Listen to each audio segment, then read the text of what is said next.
උසස් පෙළ උපකාරක වීඩියෝ වැඩසටහන් මාලාවේ ඊළඟ කොටසත් එක්ක තමයි ඔයාලා එකතු වෙලා සිටින්නේ. මට ලැබිලා තියෙන්නේ ජීව විද්‍යාව විෂය යටතේ හෝමෝන කියන පාඩම. එතකොට මම අද උගන්වන්න බලාපොරොත්තු වෙන්නේ හෝමෝන පාඩම යටතේ දේහ පද්ධති වල හෝමෝනමය යාමනය යටතේ පද්ධති දෙක හෝමෝනමය යාමනය. එතකොට මම අද උගන්වන්නේ බහිස්රාවි පද්ධතිය සහ පුරුෂ ප්‍රජනන පද්ධතිය හෝමෝන යාමනය. එතකොට බහිස්රාවි පද්ධතිය යටතේ උක්ක ක්‍රියාකාරීත්වය කෙරෙහි හෝමෝනවල දායකත්වයත් පුරුෂ ප්‍රජනන පද්ධතිය හෝමෝනමය පාලනයත් යන කොටස් දෙක තමයි මට උගන්වන්න තියෙන්නේ අද දවසට. එතකොට මම යනවා ඊළඟට උක්ක ක්‍රියාකාරීත්වය කෙරෙහි හෝමෝනමය දායකත්වය යටතේ අපි කොටස් දෙකක් කතා කරනවා. පළවෙනි කොටස තමයි ADH මගින් රුධිරයේ ආශ්‍රිත පීඩනය සහ උක්ක මගින් තරල රඳවා ගැනීම යාමනය. එතකොට දෙවෙනි කොටස තමයි රුධිර පීඩනය හා පරිමාව රිනින් ඇන්ජියෝටෙන්සින් සහ ඇල්ඩෝස්ටෙරෝන් පද්ධති. මෙන්න මේ හෝමෝන දෙක යටතේ උක්ක ක්‍රියාකාරීත්වය සිද්ධ වෙන්නේ කොහොමද කියලා තමයි මම අද මේ වීඩියෝ එකෙන් කතා කරන්න බලාපොරොත්තු වෙන්නේ. එතකොට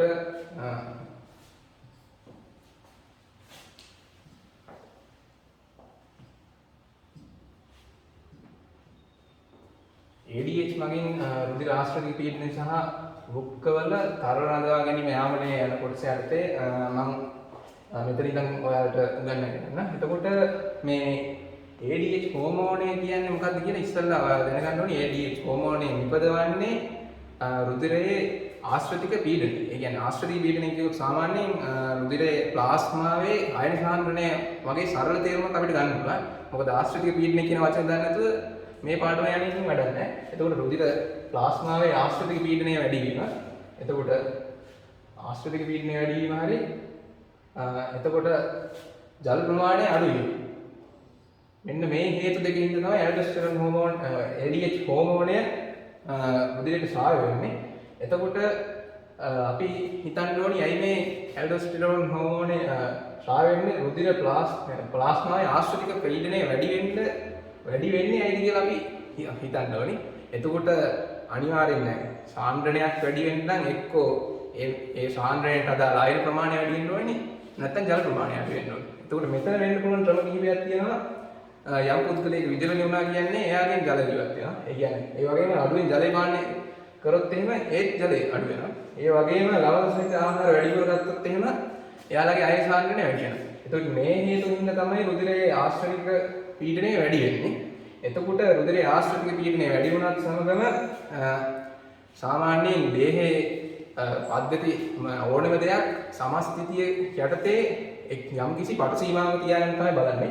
එතකොට මේ ආශ්‍රිතික පීඩනය කියන එකත් වැඩි වෙන්න හෝ අඩු වෙන්න අපේ ශරීරය එහෙම කැමැත්තක් දක්වන්නේ නැහැ. එයා කැමති මෙයාව සාමාන්‍ය තත්ත්වයක තියාගන්න. ඒ හින්දා මේ ආශ්‍රිතික පීඩනය වැඩි වුණත් සමග එයාව අඳුර ගන්නවා හයිපොතලමසයේ තියෙන ආශ්‍රිතික පීඩන ප්‍රතිග්‍රාහක මගින්. හයිපොතලමසයේ තියෙන ආශ්‍රිතික පීඩන ප්‍රතිග්‍රාහක මගින් එයාව අඳුර ගන්නවා. ඒත් එක්කම එයා හයිපොතලමසයේ නිපදවලා තියෙන අපර පිටියුටරියේ ගබඩා කරලා තියෙන ADH හෝමෝනය රුධිරයට නිකුත් කරන්න කියලා. මොකද අන්තරාශාරක ග්‍රන්ථිය රුධිරයට නිකුත් කරන්න කියලා පණිවිඩය ලබා දෙනවා. එතකොට රුධිරයට නිකුත් වුණ ADH හෝමෝනයක් නම් අනිවාර්යෙන් දුරස් තිරක් විශිෂ්ට අවයවයක් මත ක්‍රියා කරන්න ඕනේ. එතකොට මෙයා ක්‍රියා කරන්නේ උක්කාණුවේ විදුර සංවර්ධනාලික. උක්කේ සංග්‍රහක නාලික. මේක උක්කාණුවේ කොටසක් නොවනින් තමයි මෙතන උක්කේ කියලා සඳහන් කරන්නේ. එතකොට මෙයාලා මේ උක්කාණුවේ සහ උක්කේ විදුර සංග්‍රහක නාලිකාව ක්‍රියා කරලා එයාලගේ අපිච්චද පටල ජලයට පාරගමනය කරනවා. එතකොට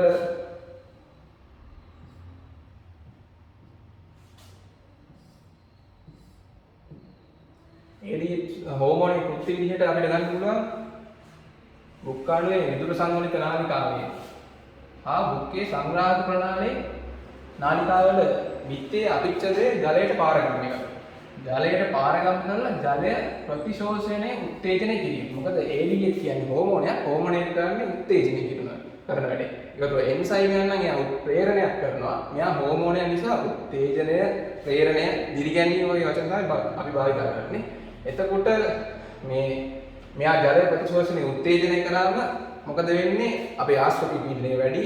එතකොට ජලය ප්‍රතිශෝෂණය වැඩි වෙනවා. එතකොට රුධිර ප්ලාස්මාවේ තියෙන රුධිර ප්ලාස්මාවේ ජලය අඩුයි. මෙයා වෘක්ක මගින් බැහැර කරන රුධිර නැවත ජලය රුධිරයට නැවත ගන්නවා. එතකොට වෙන්නේ මොකද? මේ රුධිර ප්ලාස්මාවේ ආයන සාන්ද්‍රණය අඩු වෙනවා. ආශ්‍රිතික පීඩනය අඩු වෙලා සාමාන්‍ය මට්ටමට. අඩු වෙනවා නෙවෙයි එතන කියන්න ඕනේ සාමාන්‍ය මට්ටමට එනවා කියලා. එතකොට හයිපොතලමසෙන් අපර පිටියුටරින් ADH හෝමෝන නිකුත් කරනවා වගේම අපි ඉගෙන මොළය පාඩම ඉගෙන ගන්නවා හයිපොතලමස් මගින් පිපාසය සහ ජල තුල්ලේ දාලා යාමනය කරනවා. ඒ කියන්නේ එයා මේ තවත් කෘත්‍යයක් තමයි පිපාසය ඇති කිරීම. මෙයා පිපාසය ඇති කරලත් බලන්න කොහොම හරි සාන්ද්‍රණය අඩු කරගන්න අයින සාන්ද්‍රණය. එතකොට ඒ විදි දෙකේම කොහොම හරි ආශ්‍රිත පීඩනය අඩු කරගන්නවා. අඩු කරගෙන සාමාන්‍ය මට්ටමට ගෙනාවට පස්සේ රින ප්‍රතිපෝෂණ ක්‍රියාව මගින් හයිපොතලමසේ තියෙන ප්‍රතිග්‍රාහක උත්තේජන වීම නවතිනවා. ඒ නිසා ADH හෝමෝනය නිකුත් කිරීම නතර වෙනවා. ඊට පස්සේ රුධිර මේ ආශ්‍රිත පීඩනය සාමාන්‍ය මට්ටමට පත් වෙනවා. එතකොට අන්තිමට කියන්න ඕන කාරණේ මේක MCQ පොයින්ට් එකට වගේ ඉන්න පුළුවන්. ADH උපරිම විට පුද්ගලයෙකුගේ දිනකට පිටවන මුත්‍ර ප්‍රමාණය මිලිලීටර් 600ක් පමණ වෙනවා. එතකොට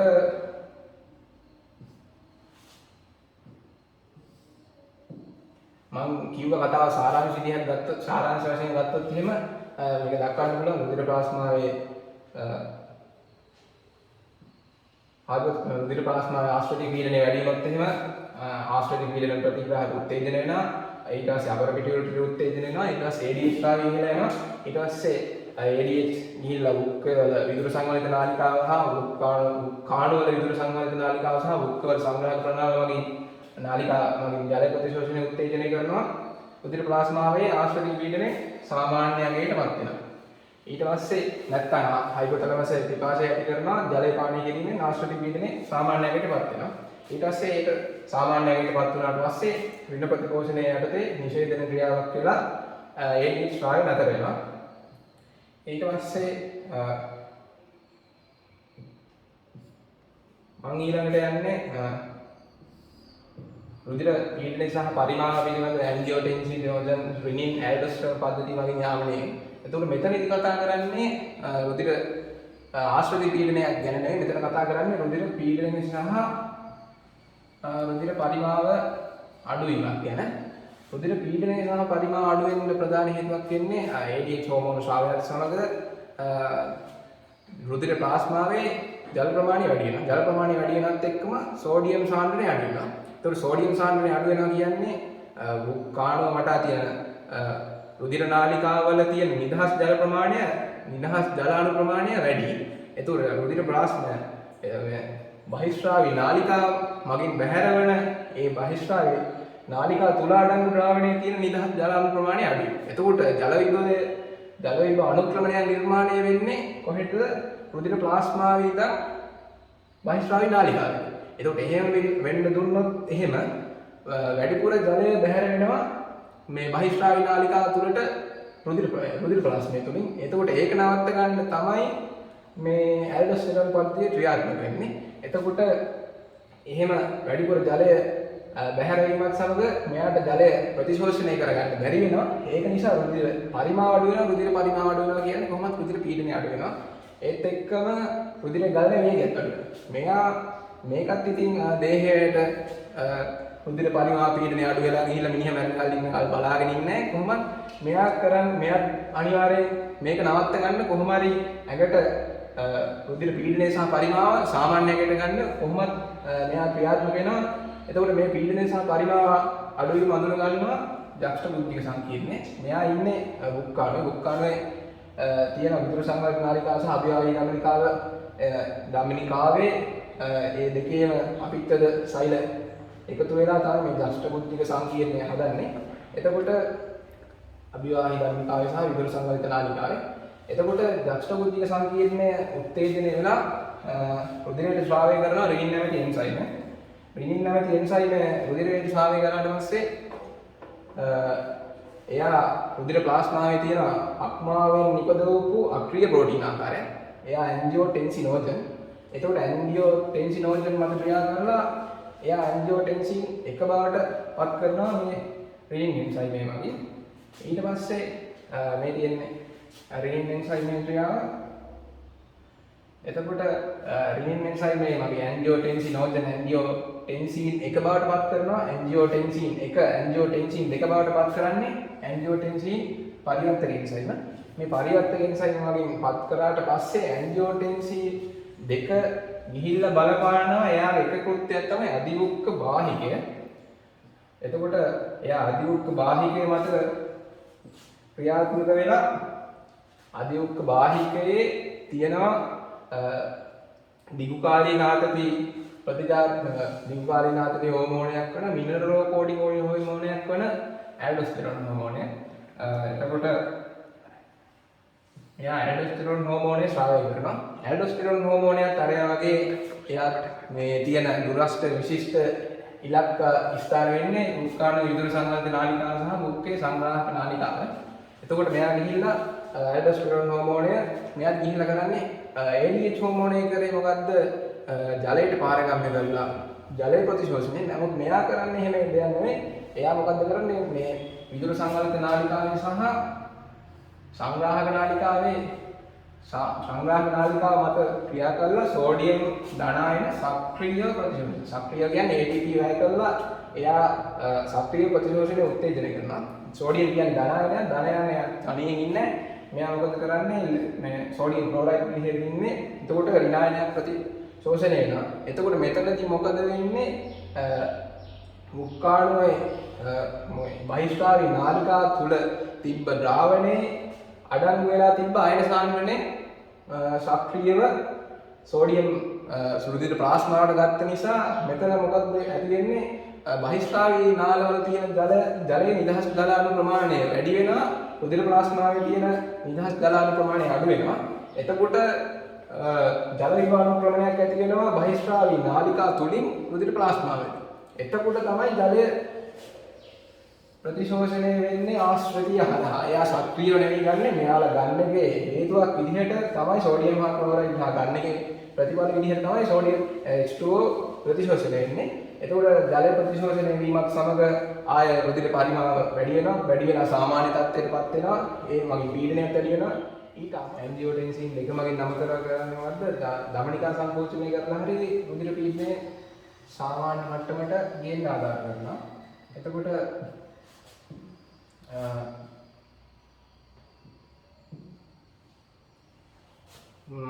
මේ රුධිර පීඩනය හා පරිමා පිළිබඳ රෙනින් ඇන්ජියෝටෙන්සිනෝජන් ඇන්ජියෝටෙන්සින් ඇල්ඩෝස්ටෙරෝන් පද්ධතියේ සම්පූර්ණ ක්‍රියාවලිය ගත්තොත් එහෙම සාමාන්‍ය රුධිර පීඩනය සහ පරිමාව තියෙනවා.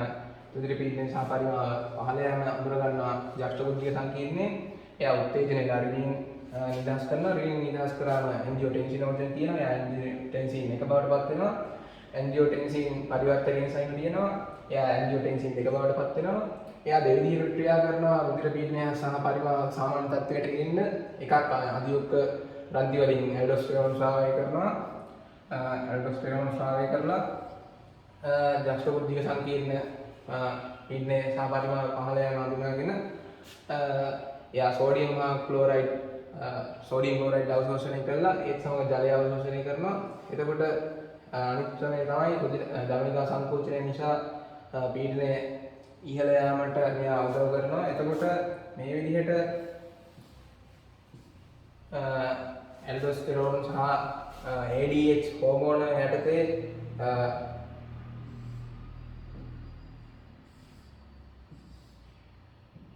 ADH හෝමෝන වල මුඛවල කෘත්‍ය සමග ඊළඟට මම ඔයාලට කතා කරන්න බලාපොරොත්තු වෙන්නේ ප්‍රජනන පද්ධතිය හෝමෝන පාලනය. ප්‍රජනන පද්ධතිය ප්‍රධාන වශයෙන් ගත්තම එතකොට අපි කතා කරන හෝමෝන කිහිපයක් තියෙනවා. GnRH, FSH, LH, ටෙස්ටොස්ටෙරෝන් සහ ඉන්හිබින්. එතකොට අපි මේ එකින් එක හෝමෝනේ කෘත්‍ය කතා කරගෙන GnRH තමයි අපි යෞවනෝදය අවධියේදී GnRH පූර්ව හයිපොතැලමසින් ස්‍රාවය වීමත් සමග තමයි අපි යෞවනෝදය කියන අවධියට එළවෙන්නේ නව යෞවනියට. එතකොට GnRH රුධිරයට ස්‍රාවය වීමත් සමග එයා පූර්ව පිටියුටරියෙන් FSH සහ LH ශ්‍රාවය කිරීම උත්තේජනය කරනවා. මොකද හෝමෝනයන් නිසා. එතකොට FSH සහ LH මේ කෘත්‍ය ගත්තොත් එහෙම යෞවනෝදයේදී ප්‍රජනක අවයව පරිණත ක්‍රියාකාරීත්වය වේගවත් කරනවා. මෙයා තමයි සම්පූර්ණ ක්‍රියාවලිය කරගෙන යන්නේ. ප්‍රජනක අවයවවල ක්‍රියාකාරීත්වයට අමතරව දේහයේ වර්ධනය විකසනය සහ යෞවනෝදයේ සිදුවන පරිණතිය හා දේහයේ ප්‍රජනක ක්‍රියාවලිය යාමනය කරනවා. ඒ වගේම ප්‍රධාන කෘත්‍යයක් විදිහට පාඩමට අදාළ වෘෂණවල ඇති විවිධ ආකාර සෛල මත ක්‍රියා කරමින් ශුක්‍රාණුජනනය සිදු කරනවා. එතකොට